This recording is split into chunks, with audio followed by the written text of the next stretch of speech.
Selamat berjumpa kembali di channel yang mengedukasi ini. Saya ditanya oleh subscribers tentang kisruhnya adanya sertifikat yang ada di laut ya. Jadi saya mau jelaskan dalam doktrin. Saya tidak mau ikut campur pada masalahnya, cuma pertanyaan ini agak mengganggu saya karena berkali-kali saya ditelepon dimintain supaya untuk dijelaskan. Jadi saya kira ini sekaliguslah saya juga mengedukasi. Jadi begini, prinsipnya itu sertifikat itu bisa ataupun boleh diterbitkan di laut, tapi harus di daerah pesisir namanya itu. Nah, menurut ketentuan yang ada itu, Permen BPN nomor 17 tahun 2016 itu bisa diberikan ya sertifikat yang ada di daerah pesisir. Pesisir itu diterjemahkan juga diartikan bahwa yang disebut dengan daerah pesisir itu adalah dari bibir pantai 12 mil ya. Nah, namun dalam pemberian sertifikat pasti harus disesuaikan dengan yang disebut dengan KKPR, atau kita kenal itu yang disebut juga dengan RT/RW lah, tata ruangnya untuk apa dan sebagainya, harus sesuai dengan itu. Nah, ada pertanyaan lagi, Pak, kalau seandainya sertifikat itu diterbitkan dengan adanya cacat administrasi, kalau bahasa asli itu maladministrasi, yaitu bisa saja terjadi karena BPN itu tunduk pada hukum administrasi, itu persis seperti pajak, hukum administrasi. Jadi kalau seandainya ada yang namanya maladministrasi, tinggal dua. Maladministrasi bisa dilakukan tindakan korektif apabila itu terdapat minor diskrepensi, dan atau juga bisa dibuat namanya pembatalan ya apabila itu yang disebut dengan major diskrepensi yang major, yang substansi.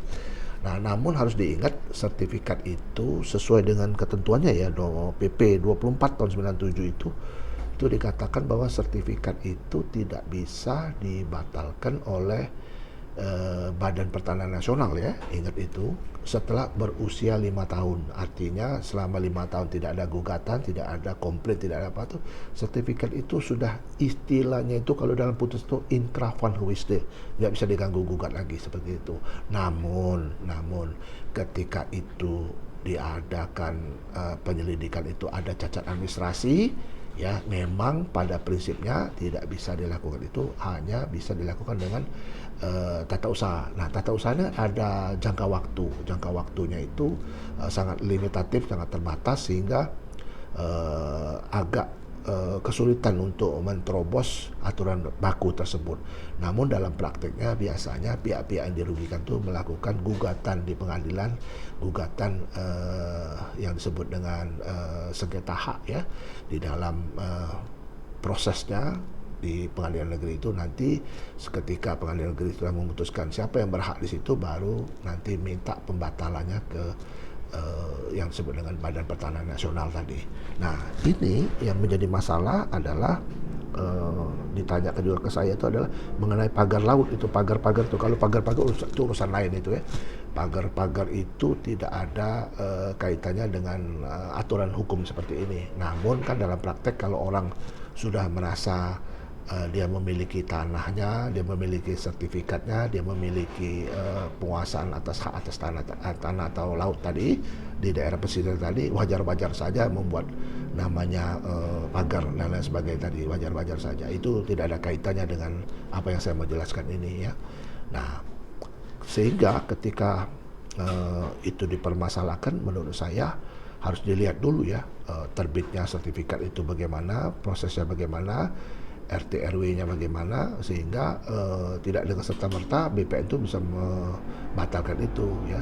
Apalagi kan sudah ada putusan MK tanggal 6 Juni tahun 2021 itu ya kan, itu memberikan statement ya, satu putusan yang membatalkan pemahaman istilah hak ya. Kalau hak itu kan sudah keluar dari kontrol pemerintah, maka itu diganti dengan izin. Nah, izin itu berarti pemerintah bisa mengontrol, bisa mengawasi, bisa melakukan tindakan-tindakan seperlunya atas izin yang diberikan.